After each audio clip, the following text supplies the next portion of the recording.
أعوذ بالله من الشيطان الرجيم. بسم الله الرحمن الرحيم. اللهم لا علم لنا إلا ما علمتنا إنك أنت العليم الحكيم. مشاهدي الكرام، أحييكم تحية الإسلام الخالدة. السلام عليكم ورحمة الله وبركاته.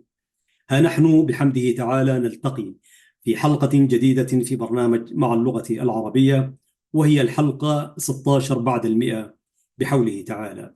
يقول الحق سبحانه وتعالى في محكم تنزيله: لسان الذي يلحدون إليه أعجمي وهذا لسان عربي مبين. صدق الله العظيم. أحييكم من قناة سلام الإعلامية المباركة. واليوم أسعد كثيرا أن نلتقي بأستاذنا وحبيبنا الغالي الأستاذ حسام إبراهيم العمادي، وهو من جمهورية إيران الشقيقة، إيران الإسلامية. التقينا في هذه البلاد النائية، في بيت من بيوت الله، وفي عمل تربوي تعليمي. وهو شاعر مجيد وأستاذ يعني مربي جليل، ينخرط معنا إداريا وتعليما، كذلك في مدرسة ميديسن لتعليم اللغة العربية الأسبوعية. شيخنا وأستاذنا وشاعرنا الكبير، أهلا بك الأستاذ حسام، ومرحبا بك في قناة سلام الإعلامية المباركة. أهلا بكم أستاذنا، والشرف كله لنا والحظ والسعد أن التقينا بكم يعني في هذه البلاد. حياكم الله وجزاكم الله خيرا على هذه الاستضافة. بارك الله فيك سيدي الكريم. وطبعا أفضل الأماكن التي يتم التعرف بها هي بيوت الله سبحانه وتعالى.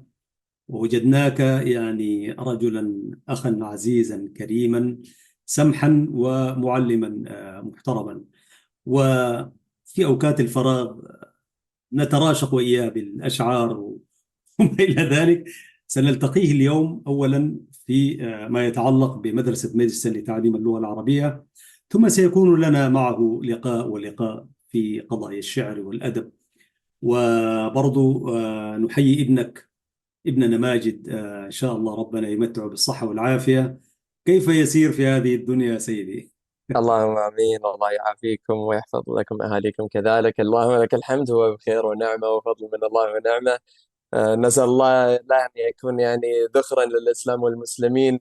وكما ذكرت فضيلتكم يعني إن الواحد يلتقي في بيت من بيوت الله. أسأل الله تعالى أن يجعله من أهل المساجد كذلك. كما قال ربنا تعالى: في بيوت أذن الله أن ترفع ويذكر فيها اسمه يسبح له فيها بالغدو والآصال رجال. الله. فأسأل الله تعالى أن يجعله من يعني ذلكم الرجال. إن اللهم شاء آمين. الله إن شاء الله. طيب سيد الكريم، يعني ضربنا موعدا والموعد لن يخلف. أخونا أستاذنا حسام، أهلا ومرحبا بك.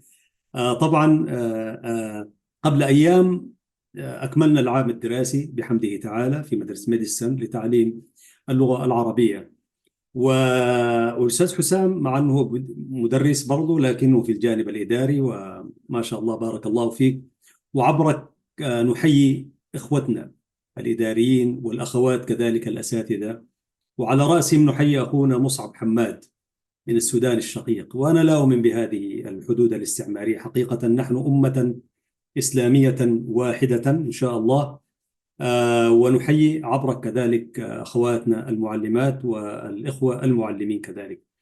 أستاذ حسام، علاقتك بالتدريس منذ متى بدأت، بالذات تدريس اللغة العربية؟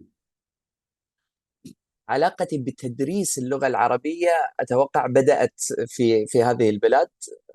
إن الله سبحانه وتعالى سبحان الله يعني في بلد قد يكون آخر ما يتوقعه المرء أن يكون يعني يقترب أكثر من اللغة العربية ومن من من الدين سبحان الله. لكن قدر الله ما شاء فعل.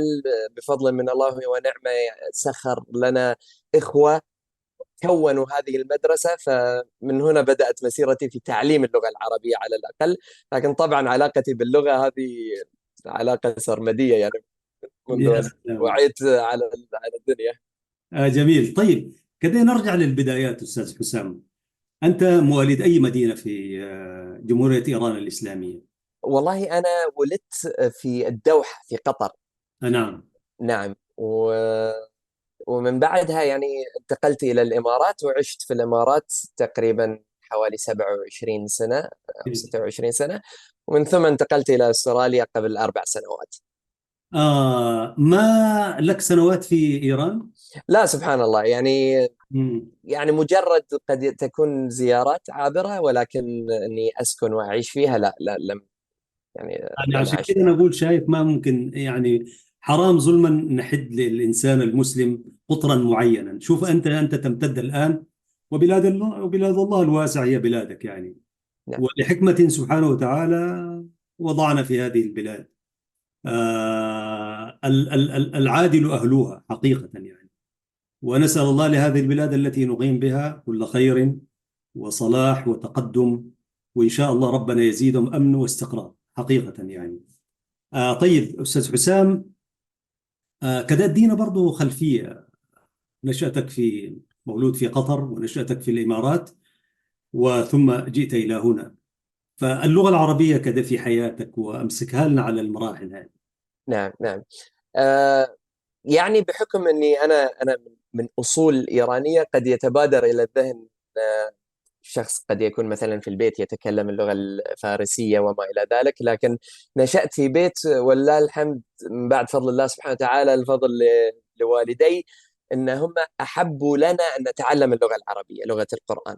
فكلمونا من الصغر، تكلموا معنا اللغة العربية فنشأنا بها، يعني. سواء في المدرسة دخلنا مدارس عربية، في البيت نتكلم اللغة العربية. ومن ثم يعني سبحان الله، وإذا نرجع في الزمن إلى السابق، حتى الرسوم المتحركة وذلك كانت باللغة العربية الفصحى. ف يعني ربك سبحانه نمى فيني الموهبة أو الملكة في اللغة من هذا الباب، إلى أن تقريبا كنت في الصف الثاني الثانوي. آه، ربنا من علي اني اتجه شويه، يعني بالاضافه الى الدراسه العاديه، اني ادرس بعض العلوم الشرعيه. ومن ذلك كان اني درست النحو وعلوم اللغه، لانها حتى في باب الشريعه اللغه من علوم الاله التي يعني يستخدمها اي انسان متوجه حتى في العلوم الشرعيه كاله ليستنبط منها الاحكام من الاحاديث النبويه والايات القرانيه. فهناك كذلك اتوقع يعني تم صقل مهاراتي في هذا الجانب. وسبحان الله الشعر يعني دخلت فيه وانا مش حاسس، خليني اسمي. مم. آه، كنت اكتب بدون وزن، يعني كنت اكتب احس انه في وزن، لكن ما ادري اذا هو يعني مكتوب بوزن معين او لا، او على بحر معين او لا. الى ان سبحان الله ربي يعني سخر لي شخص في حياتي كان هو شاعر، وبعدين ضبط لي ال ال طريقة الود كتابتي. يعني. أيوة، ضبط لي ال البحور، كتابتي في الشعر. وهذا سبحان الله لقيت في نفسي المقدرة أني أكتب، ومن هناك علاقتي بدأت يعني، وأحببت اللغة أكثر وأحببت الشعر أكثر، وانطلقنا من يا هنا. سلام، نعم نعم نعم. وتخصصك الدقيق إيش أستاذ حسام؟ أنا محاسب، تخصصت في المحاسبة في الجامعة، وحاليا أعمل كمدقق حسابات. مدقق حسابات. نعم. ما شاء الله. ولكن برضو بتعمل في التدريس في نعم. ماجستير، وهذا ما المكان الذي التقينا به، وبارك الله فيك. نعم. وفي نفس الوقت، طيب نأتي، كيف اهتديت إلى مدرسة ميديسن؟ آه، بفضل الله أولا وآخرا، أخونا مصعب اللي ذكرته حضرتك، وهو مدير المدرسة بارك الله فيه له وفي تحية. جهده، هو صديق لي يعني. كنت أعرفه من أيام الجامعة، ولو أن ما كنا أصدقاء مقربين في الجامعة، وهو يدرس الهندسة وأنا أدرس شيء في ثاني. الإمارات. نعم، في الإمارات. آه، قدر الله أني التقيته في أستراليا بدون سابق تخطيط ولا أي شيء من ذلك، والتقينا واكتشفنا أن يعني إحنا في هذه البلد من دون سابق تخطيط. سبحان الله. آه، ومن هناك هو ما شاء الله تبارك الرحمن يعني بدأ كمدرس في مدرسة ميدستون، إلى أن وصل إلى مرحلة الإدارة. وكان يعني يخبرني انه تعال المدرسه وما الى ذلك. وانا ما يعني بصراحه في البدايه كنت متخوف انه طب كيف، انا ما عندي خبره في تدريس الاطفال على اقل تقدير. نعم. آه، الى ان ربنا من علي وتزوجت، وزوجتي مدرسه لغه عربيه، وهي نعم. كانت متشجعه ان يعني تذهب الى المدرسه. فانا قلت خلاص، يعني انا كذلك ادخل معاها ونشوف شو اللي كيف حتكون التجربه. والتجربه لله الحمد كانت جدا يعني احلى وافضل مما توقعت. والشعور ان الواحد يكون يعني يعطي هذه الرايه او يساعد في ان هذول الاطفال يتعلمون هذه اللغه الكريمه والعظيمه، كان فوق المتصور. ومن هناك نعم. الحمد لله بدأنا في هذا المجال. لأختنا حرمك التحية والسلام. طيب، الآن أنت في الجانب الإداري كذلك، يعني أنت نائب المدير تقريبا والقائم بالأعمال، ونحن طبعا مقصرين لأنه برضو نتوزع هنا وهناك. حدثنا عن الطاقم الذي يعمل بهذه المدرسة. نعم. آه، اولا يعني خلينا نحط في بالنا ان في هذه البلاد، في هذه يعني بلاد الغرب، ما في جهة معينة تدير او مثلا تدعم مدارس من هذا النوع بشكل كبير، ان نقول والله الموضوع منظم من الدولة.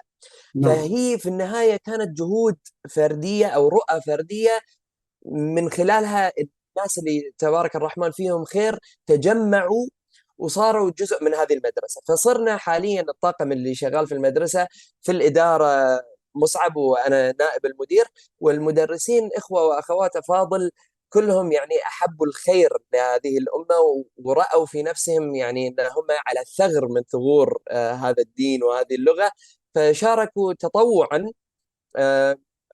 يعني اغلب الطاقم التدريسي عندنا بين خلينا نسميهم عمر 18 الى خلينا نسميهم 35 او 40 وما الى ذلك.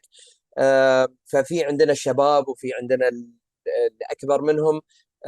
في عندنا غير عرب، يعني غير ناطقين باللغه العربيه لكن اجادوا القراءة والكتابة وما إلى ذلك، فيدرسون مثلا الأطفال الصغار الحروف والقراءة المبسطة، إلى أن يترقى الطالب في مراحل تعلم اللغة العربية، فيصبح يعني في مرحلة يحتاج فيها معلم عربي يعلمه. فعندنا بعدين مرحلة متقدمة في اللغة العربية المدرسون فيها يكونون يعني من الناطقين أو من العرب، آه، فيديرون هذه الصفوف.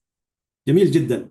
ولا بد أن نحيي أستاذنا بكر عبد الله الحواري، اللي هو نعم. المدير الأسبق، الأسبق. وقد سلم الإدارة لأخونا مصعب حماد نتيجة لانشغاله بالدراسات العليا، وهو ابن الشيخ الجليل عبد الله الحواري، له التحية. وقد استضفناه هنا فضيلة الشيخ في حلقتين، شرفنا به ولله الحمد. فنحيي أخونا بكر العريس طبعا يعني.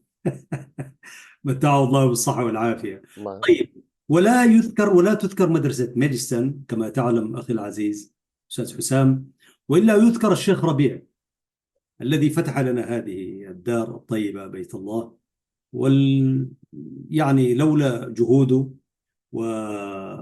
وتشجيعه ربما لما استمرت المدرسة.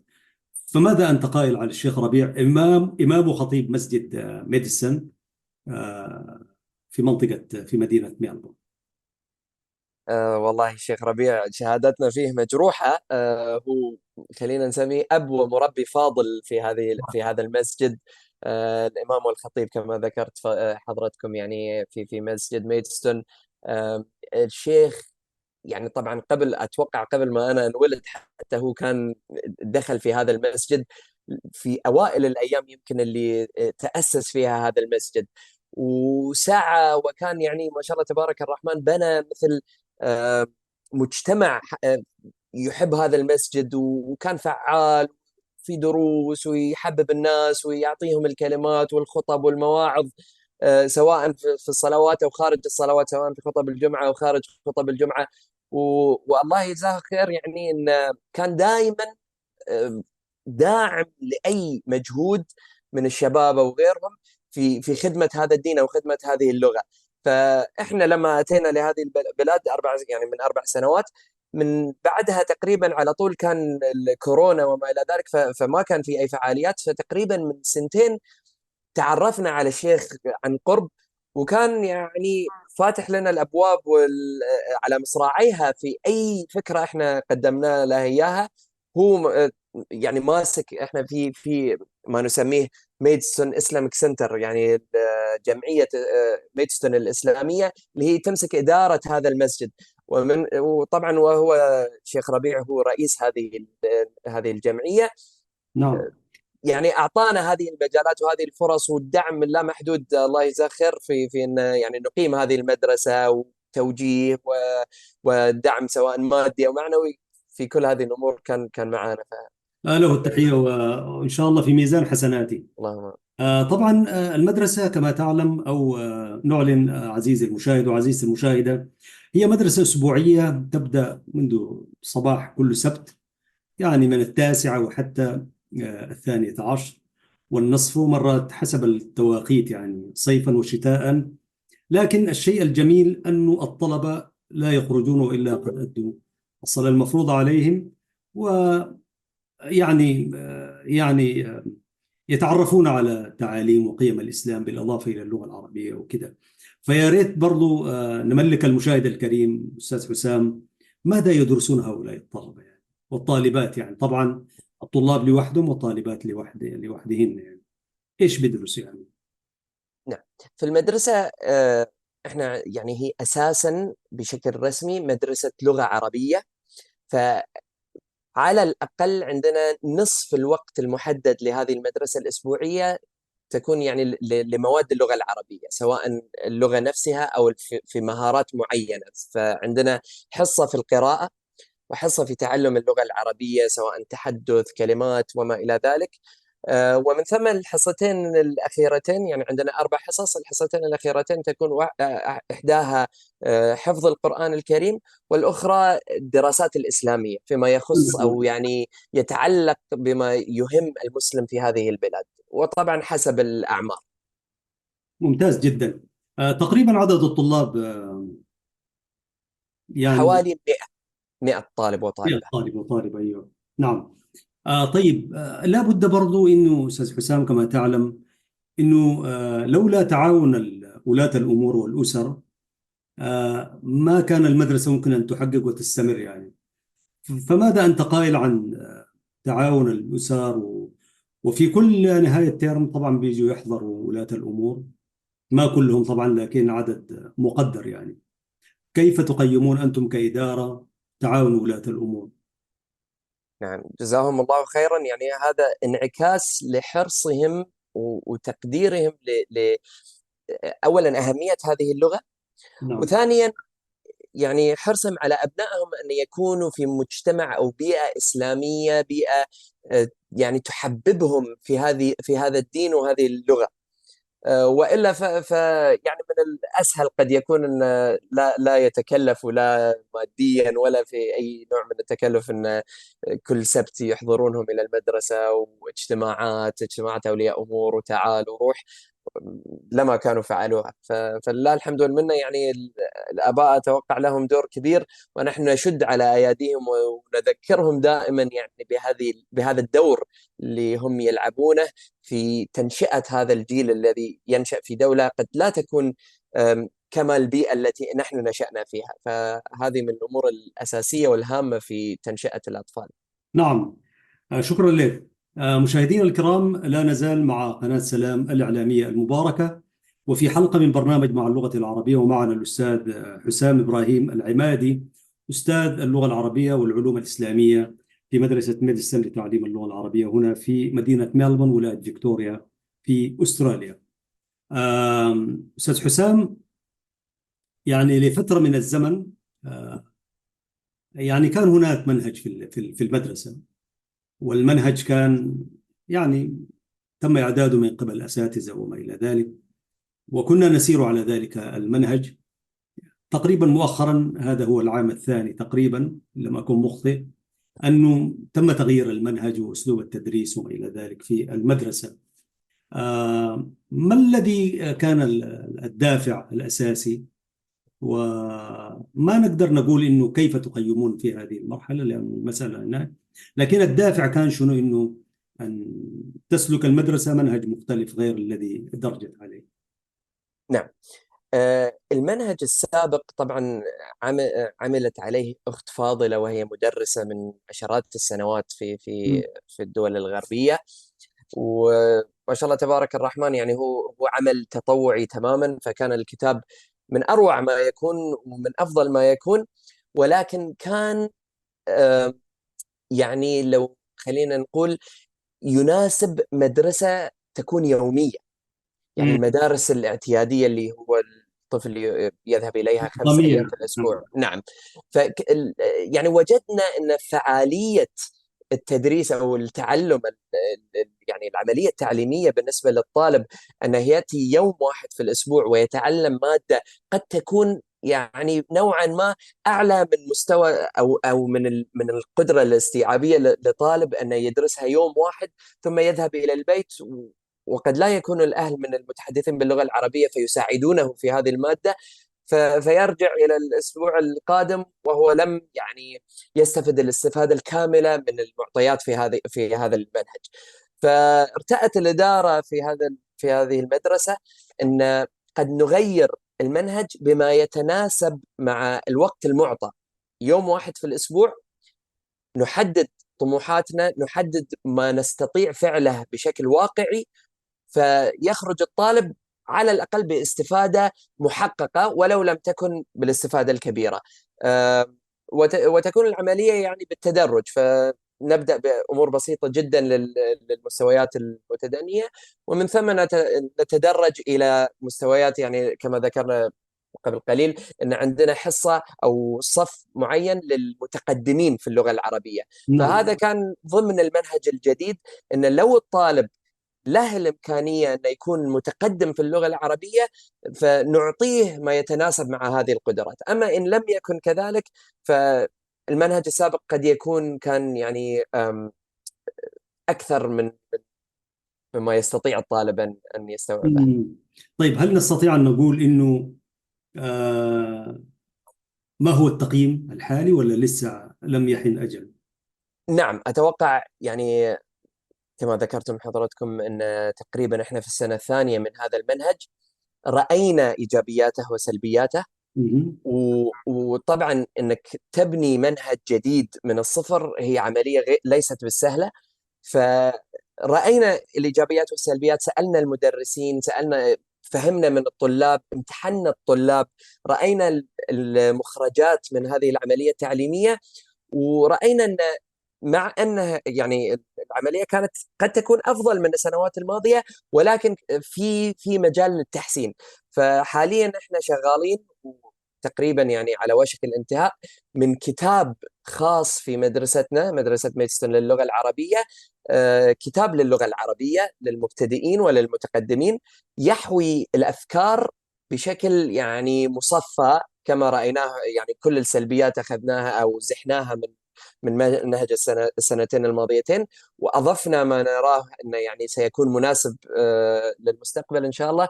فالسنة القادمة ستكون إن شاء الله أفضل وأفضل بإذن يعني الله. السنة القادمة في كتاب؟ بإذن الله، بإذن الله، لكن كتاب مؤلف من مدرسة ميدستون للغة العربية. كويس والله هذا. هذه بشارة. جميل جدا أستاذ حسام.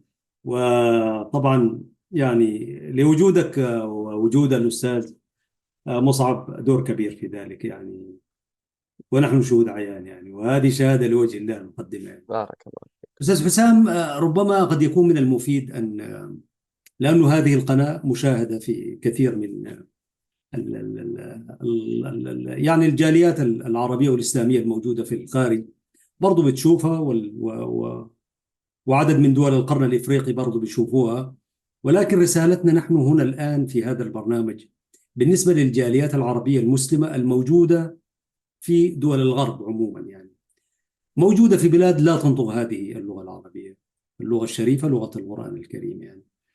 فيا ترى ما هي نصيحتك كمجرب للجاليات الموجودة في الخارج، عربية وإسلامية، أن تتمسك بهذه اللغة، وأن تشجع أبنائها، وأن تعيش التحديات، تعي التحديات التي تواجه النشء في بلاد لا تمت بصلة، ولكن فيها كل الإمكانيات والحريات والفرص متاحة لأن نعلم أبنائنا هذه اللغة الشريفة؟ والله يا أستاذي لقد سألت عن عظيم. يعني وأقولها وأنا للمستمعين ناصح أمين لمن يسمعنا، ومن يعني الجاليات العربية والمسلمة في الدول الغربية، أن شيء قد يكون يقطع القلب أن ترى طفل أو طفلة بلغوا من العمر 5 6 10 15 وهم من قد يكونون من عوائل عربية ولا يستطيعون التكلم باللغة العربية، يعني كما هي الحال باللغة الأجنبية بالنسبة لهم. فالموضوع جدا خطير، جدا خطير. احنا قد نكون احنا كما تربينا في بلداننا، الاب او الام حتى لو لم يحرصوا او لم يعملوا على تعليم ابنائهم هذه اللغه سيتعلمونها بشكل او باخر، سواء من المدرسه، سواء من الحاره او غير ذلك. ولكن يختلف الحال تماما في هذه الدول، والحرص الشديد متطلب اساسي في تعليم هؤلاء الأطفال هذه اللغة.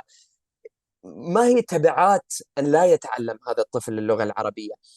إذا استساغ الطفل اللغات الأخرى عدا اللغة العربية سينشأ وهو يستصعب القراءة بها، وإذا استصعب القراءة بها سيعني ذلك استصعابه أن يحمل المصحف ويقرأ منه.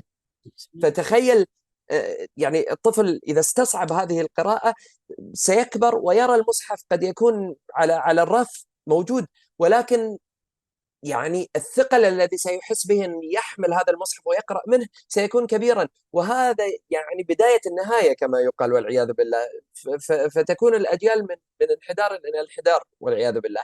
فهذه اللغة مدخل لديننا وعقيدتنا، فهي من الأهمية بمكان لا أستطيع يعني أن أعبر عن أهميتها بوجهة نظري، ولا أستطيع أن أعبر عن خطورة الإهمال ولو بشكل بسيط وتبعات ذلك، لأننا نرى هذه التبعات في الأطفال إذا أهملوا أو أهمل الجانب التعليمي للغة العربية في تعليمهم منذ الصغر، يعني من نعومة أظفارهم.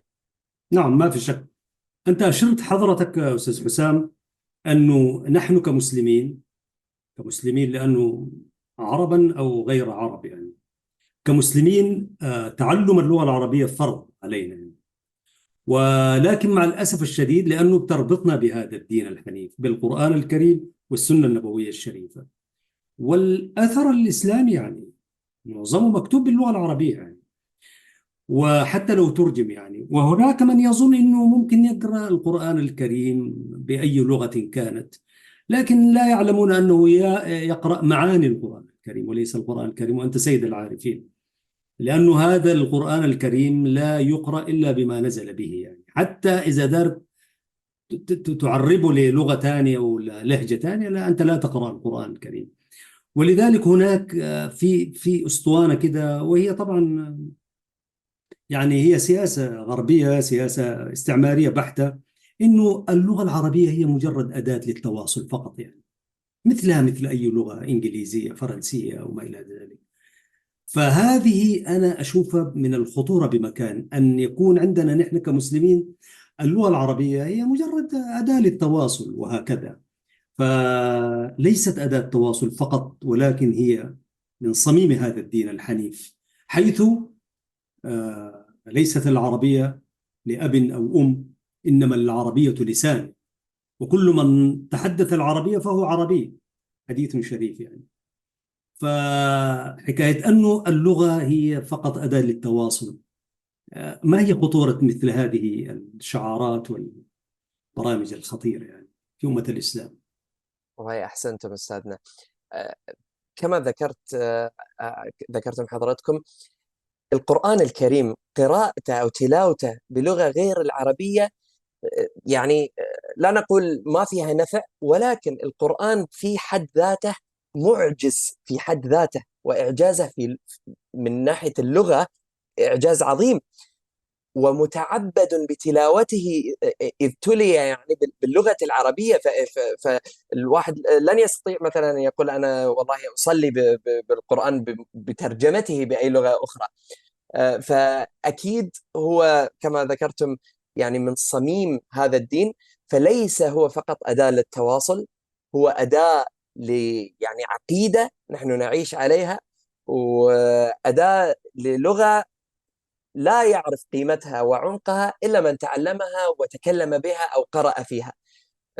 ترى مثلا يعني كما لا يخفى على شريف علمكم حضرتكم شاعر كبير ما شاء الله تبارك الرحمن.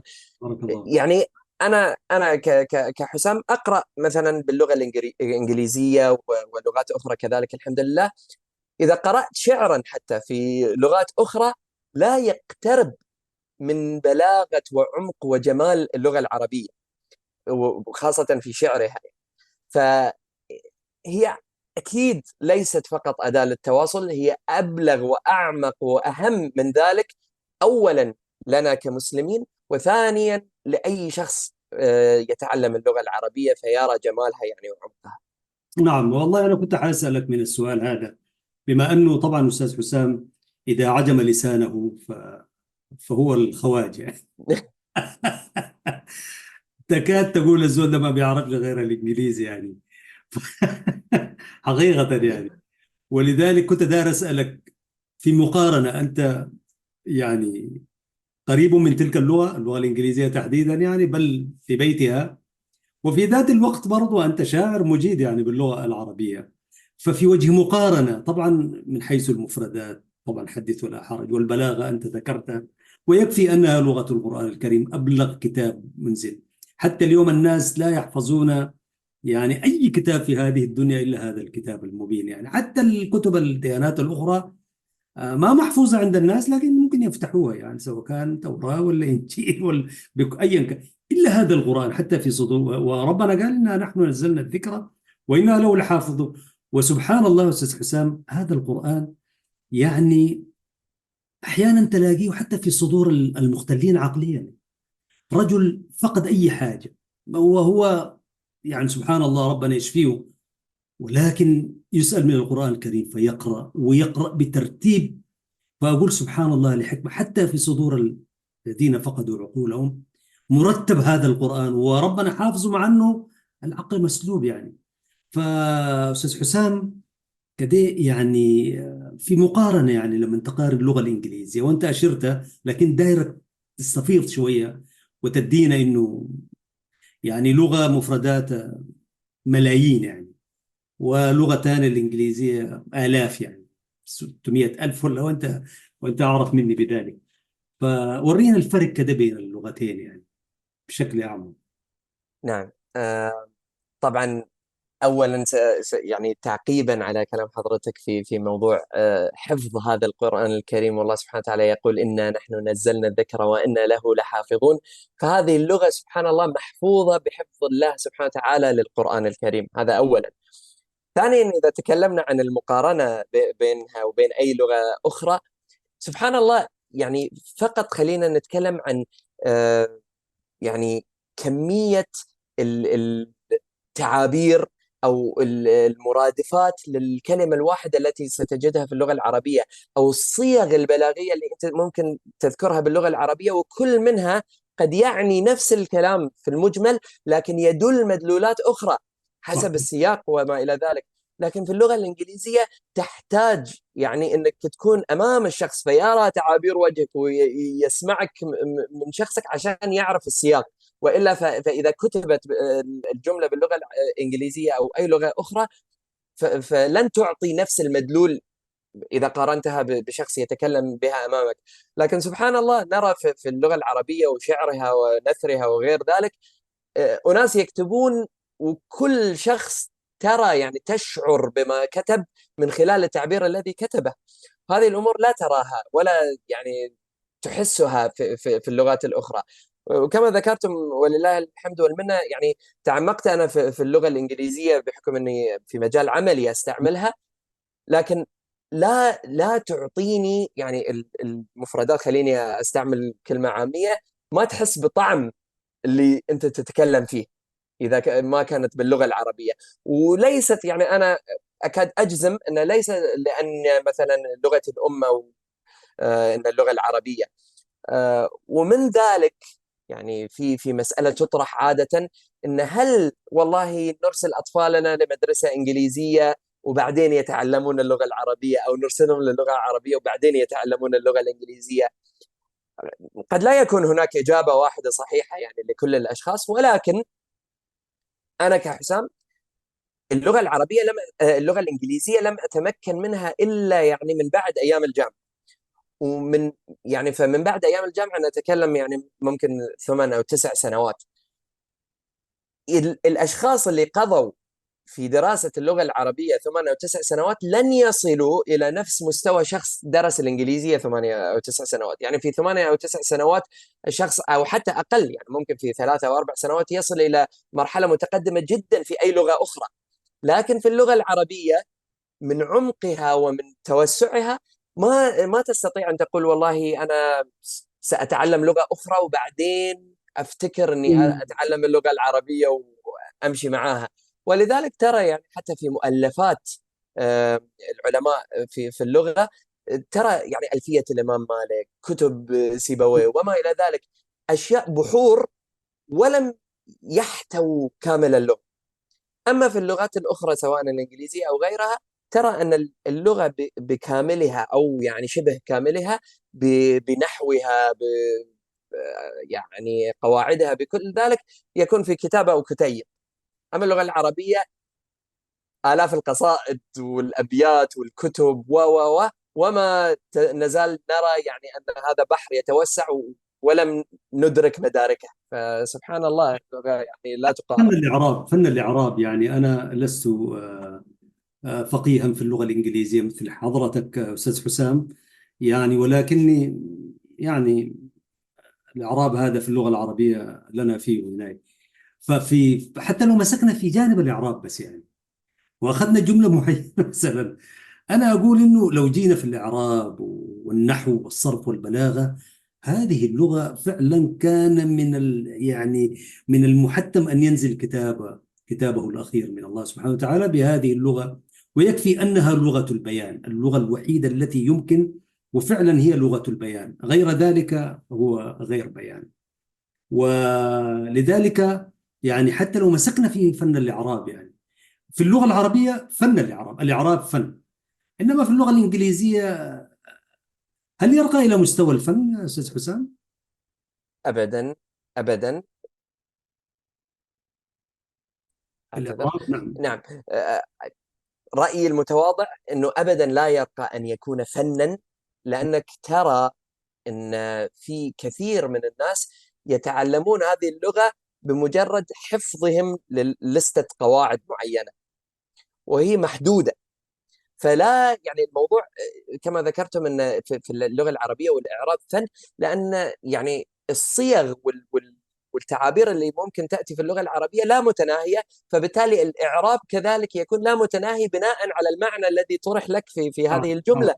أما في اللغة الإنجليزية هي يعني عدد محدود من الأمور التي تحفظها وتتعلمها وتبني عليها كل الجمل الآتية. فيعود الموضوع حفظا وليس فنا أو يعني ذوقا أو فكرا. أنا صراحة شخصيا كنت أشبه الإعراب والنحو بشكل عام بالفيزياء يعني بالنسبة لي في أيام المدرسة، لأن الموضوع كان كأنه مسألة أمامي وأنا أحاول أحل وأفسر وأحلل أين الكلمة من الجملة وما إلى ذلك. فسبحان الله أبدا. نعم نعم.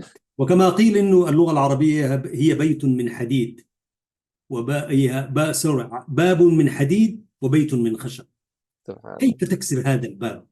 الحديد ده تكسره كيف؟ بالقواعد والنحو والصرف والبلاغة والتفقه في علم اللغة وكده بتاع، بهكذا تكون كسرت الحديد. أول ما تدخل فيها ترتب هذا البيت من خشب وترتبه كما يعني فعلا هذا فن الإعراب. أنا في يوم من الأيام كنت مدرس للغة العربية في أسمرة سنة 91، وأنا لست مدرسا متخصص في اللغة العربية، ولكن أحب اللغة باعتباري شاعر وهكذا، تخصصي إعلامي كما تعلم. فدلفت وكنت بدرس المرحلة الإعدادية والثانوية اللغة العربية وعلومها، فكنت مغرم ولا أزال بفن الإعراب. والطلاب الذين دخلت عليهم طبعا هم كانوا في فترة استعمارية واللغة العربية محاربة، إنه المجتمع الإريتري هو مجتمع عربي إفريقي.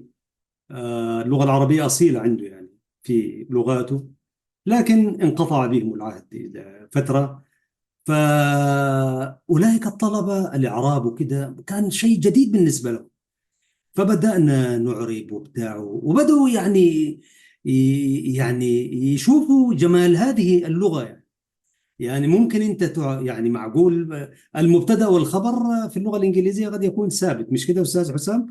لكن لما تدخل عليه عوامل تغير فيه المبتدأ وتغير فيه الخبر، وبعدين العوامل الأخرى ظرف الزمان وظرف المكان يعني إذا كان يعني منصوبات الأسماء مثلا كذا كما تعلم، والمرفوعات كذا يعني قالوا الطلبة قالوا لي والله لأول مرة قاعد نحس بجمال هذه اللغة، وطلع منهم شعراء والحمد لله له الحمد والشكر. أنا درستهم فترة يعني عاجة بتاعت سنة يعني، والآن شعراء يعني. أنا أعتز منهم توفيق قسم الله، هذا الطالب يعني درسه في المرحلة الإعدادية سنة ثانية، الآن هو شاعر مجيد يعني، يكتب شعر جميل باللغة العربية يعني. شفت كيف؟ هذا من الذين درستهم. واسمح لي أقرأ لك أبيات كتبها قبل يومين، أكيد. والله ولقد شرفت به لأنه يعني كان أحد طلابي، فله التحية والشكر الجزيل. تخيل الأستاذ حسام يقول هذا الطالب الذي كان انقطع به العهد، بيقول: حين مرت كالندى في الزنبق مهرة تعدو ببحر العبق، قلت يا أنت خذيني عاشقا وامسحي عني دموع الغرق. منذ كان الفجر في طور الرؤى والأماني برعم من ألق، كنت للعشاق في درب الهوى مثل نجم في عيون الغسق، فاستدارت نحونا ضاحكة بعيون من عتيق الحبق، ضحكة قد أورثتني سقما ودموعا كالسحاب الغدق، لو رآها ود أمير مرة. ود أمير هذا رجل مفتون كان بالجمال وما إلى ذلك في إريتريا. لو رآها ود أمير مرة هام ودا، فكأن لم يعشقي أنت يا كل النساء في امرأة أطلقي بحري وردي زورق. يا سلام يا سلام، ما والله شاء هذا الله. الرجل درسته في المرحلة الإعدادية سنة 91 قبل 32 الله عام، الله فخرج أكبر. بهذه اللغة الجميلة. ودوما يعني يقول لي: أنت من أحببت إلينا، هذا بفضل الله سبحانه وتعالى، الله لك الحمد. فكان لنا الشرف في ذلك. فهذه اللغة هي لغة يعني حتى فيها جمال يعني. نشوة أسميها، يعني تستمع إلى هذه الأبيات يعني سبحان الله، تحس بنشوة من وراء والله هذه. سبحان الله. والأدب العربي، هل تكتب باللغة الإنجليزية شعرا أستاذ حسام؟ لا والله، يعني أنا ما أدري إذا أقول ولا لا، لكن لن أسمح لنفسي إني أكتب فيها، لأنها إذا تذوقت وأحسست بهذه اللذة في اللغة العربية فلن يعني لا تستسيغ تحتاج أنك إلى تكتب، ولن تستسيغ صراحة. نعم. ويقال كذلك هذه اللغة هي لغة موسيقية يعني، فيها موسيقى وجرس موسيقي. وفعلا نعم أنت لما تقرأ القرآن الكريم، المقارنة شوية هناك، ولكن بتحس يعني طبعا وقع القرآن في نفس سبحان الإنسان الله. المؤمن، حتى الجن يعني. نعم نعم. الجن استمع إلى القرآن قالوا إنا سمعنا قرآنا قال عجبا. عجبا يهدي إلى الرشد فآمنا به ولم نؤمن بربنا أحدا إلى آخر. وأذكر هنا أستاذ حسام ربما تساعدني برضو في الحديث، يعني ذات مرة واحد من البحاثة في اللغة العربية، هو كان برضو باحث وشاعر ومغني وما إلى ذلك، وعبد الكريم الكابلي رحمة الله عليه، فجلس إلى عالم صوتيات من الخواجات يعني، فدار حديثا بينهما. فشوف، دار حديثا ودار حديث كل وارد يعني. شفت هذه اللغة الجميلة. فقال له كل منهم زعم أن لغته هي لغة موسيقية يعني. وذاك عالم في علم الصوتيات الإنجليزي قال له: خلاص نعمل اختبار عملي. الباحث والعلامة الشاعر الكاتب. قال له خلاص نعم، كيف حنعمل؟ قال له نعمل براكتيكال، يعني عمليا في ثواني، في دقائق. فقال له خلاص، يعني أي لغة أصلها هي المفردات، يعني حروف الأبجدية، صح؟ قال له خلاص، أنت حدثني عن مخارج الحروف الأبجدية للغة الإنجليزية.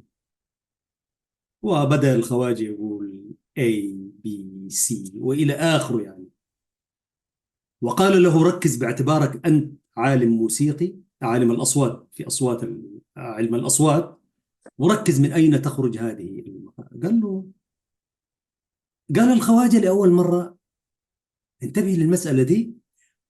فقال له خلاص، وأنا لقني برضو، قال له من أين تخرج، ورددوها الاثنين مع بعض. قال له الآن سأملي عليك الحروف العربية، وحاول من أين تخرج. أنت طبعا هتبقى عليك صعبة شوية، قال له، لكن حاول أن تقولها كما أقولها. فبدأ له ألف، باء، تاء، ثاء. وهذا ما عهد عليه طلابي كما تعلم أستاذ حسام، حتى لا نعلمهم اسم الحرف حقيقة يعني الصحيح. وكثير من يقول آبا تاسع، وده طبعا ما صحيح. فقال له ركز. وطبعا الخواجة بكل، فوجد انه، قال له الان حدثني عن هذه المخارج. فالخواجة قال له اكاد احس، قال له، ان اي حرف يخرج من مخرج مختلف، وانت سيد العارفين. قال له ماذا تقول الان عن اللغة العربية؟ طالما مخرج كل حرف، حروف الحلق والصدر، حتى طلابنا هاء، ها، شوف الهاء ده يطلع، والح، هاء وح.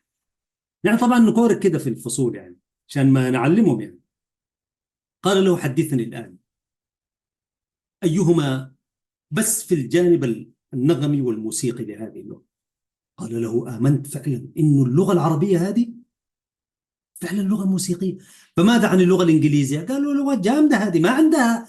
ما في شيء. قال له A B C D كلها طالع من هنا، قال تي في اف جي جي ما في. قال له في حروف أنا حسيت بها في ظهري، قال له الخواجة، بين الظهر والصدر والحلق والأنف والسقف العالي فقال فعلا. تخيل أستاذ حسام، قال من هذا اليوم سأدرس اللغة العربية، ودرس هو اللغة العربية وتبحر بها وبتاع، وبقى واحد من المنظرين فيها يعني. ما شاء اللغة الله. العربية دي لو مسكناها بأي شكل من الأشكال هي تتميز عن سائر اللغات. فكده حدثنا عن المسألة هذه موسيقيا وجرس وأنغام، والشعر ليس، لو ما ذلك لا يكون الشعر مستطابا يعني. أكيد أكيد أكيد. سبحان الله. يعني اللي ذكرتوه حضرتكم ذكرني في مسألة البحور والأوزان اللي احنا نتكلم، هل على الوزن، هل كذا وما إلى ذلك.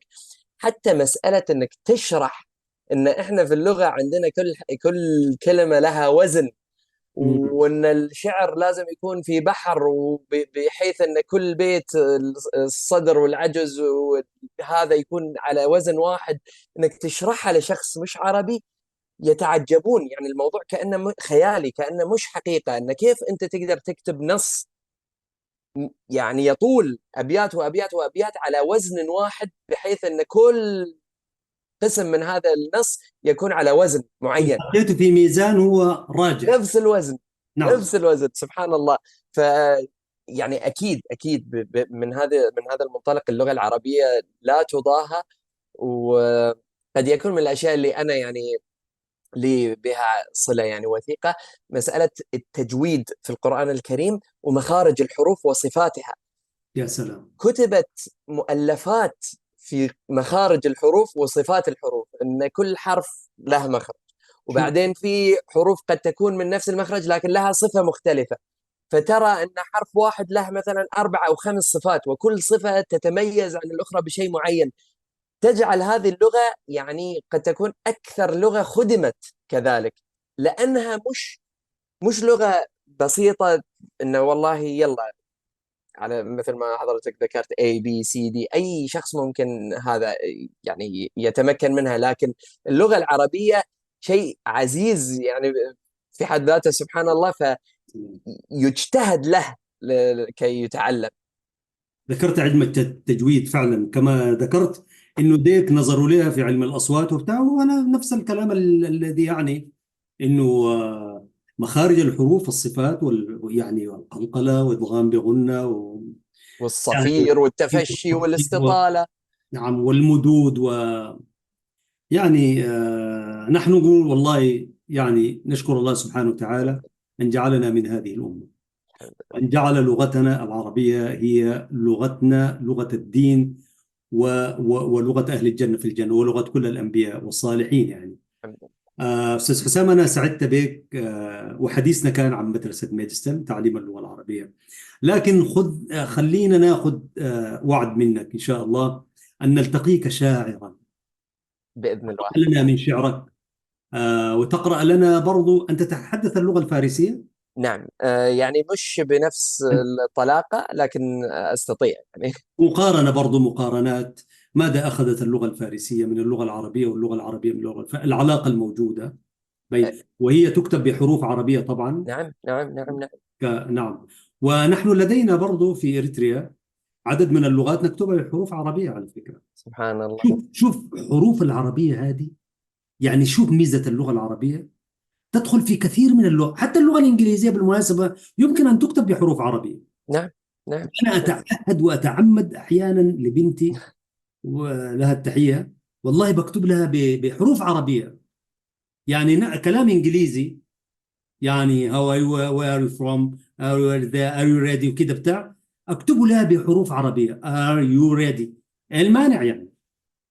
ولذلك سر هذه اللغة أنا أقول إنه هي بتدخل في كل اللغات. من الصعب اليوم تكتب عربي بحروف إنجليزي أبدا. ضما. بالفارسي تكتبه مثلا يعني العربي أن تكتب بحروف فارسية مثلا، لكن شوف تكتب اللغة الفارسية بحروف عربية، وهي هكذا تكتب الأردية باكستان والهند وإيران وأفغانستان وبتاع. حتى عندنا في إريتريا نكتب التجريت والتجرينية، يمكن أن تكتب بحروف عربية وتقرأ.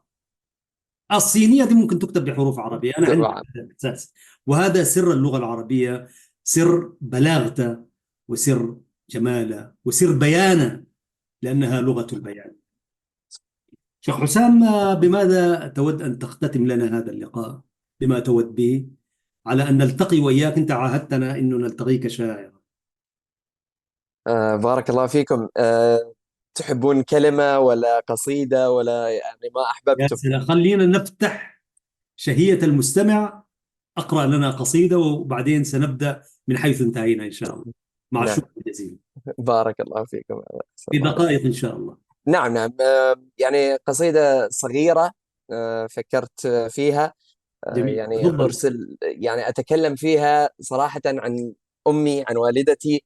الله أرسل أكبر. لها التحية كذلك من هذه المنصة. يا سلام. فبارك الله فيكم من فتحتم لنا هذا المجال. لكن أرسل لها هذه الكلمات، لها التحية. وهي اسمها عائشة. فكتبت في حروف اسمها قصيدة أقول فيها: كل الحروف تزاحمت في أسطر أملا بأن تبدي شذا العرفان، فالعين عشقا فيك يبقى صادقا، في الحب بت أبوح كل زمان، والأنس في ألف بقربك أبتغي، آتي لحضنك دافئا بحناني، والهمز آية رحمة بين الورى، أنت وعطفك بسمة الزعلان، والشين شمس أنت لي في ناظري، أنت الجميلة زهرة النسوان، والتاء تاج الرأس أنت دائما، والبر فيك فواجب الأعيان، فإليك من هذه الحروف بباقة، من أصدق الكلمات وسط جناني، أماه مهما قلت فيك فناقص، أنت الحبيبة أجمل الألحان. يا سلام. أحسنت وأجدت، صح لسانك ولا فضفوك يا سيدي الكريم. قلت لكم إن حساما يحمل حساما شعريا قويا إن شاء الله سنلتقيه بحوله تعالى. والله لقد أجدت، ولك التحية، وهذا من باب العرفان، وبرضو إكرام الوالدين ما بارك الله فيك. به، والدين الحنيف. لك التحية وللوالدة العزيزة سلم عليها كثير ونحييها. الله يسلمك. إن شاء الله نلتقي بك في مساحة شعرية أدبية واسعة إن شاء الله. سنقلب وإياك صفحات الشعر والشعراء يعني بحوله تعالى. لك التحية والشكر الجزيل أستاذ حسام إبراهيم العمادي، أستاذ اللغة العربية والعلوم الإسلامية بمدرسة ميديسون العربية الأسبوعية هنا في ميلبورن. في الختام مستمعينا ومشاهدينا الكرام، يقول الحق سبحانه وتعالى في محكم تنزيله: لسان الذي يلحدون إليه أعجمي وهذا لسان عربي مبين. صدق الله العظيم. برنامج مع اللغة العربية يعده ويقدمه أحمد شريف.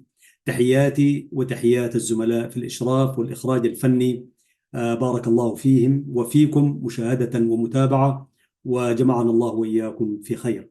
السلام عليكم ورحمة الله وبركاته.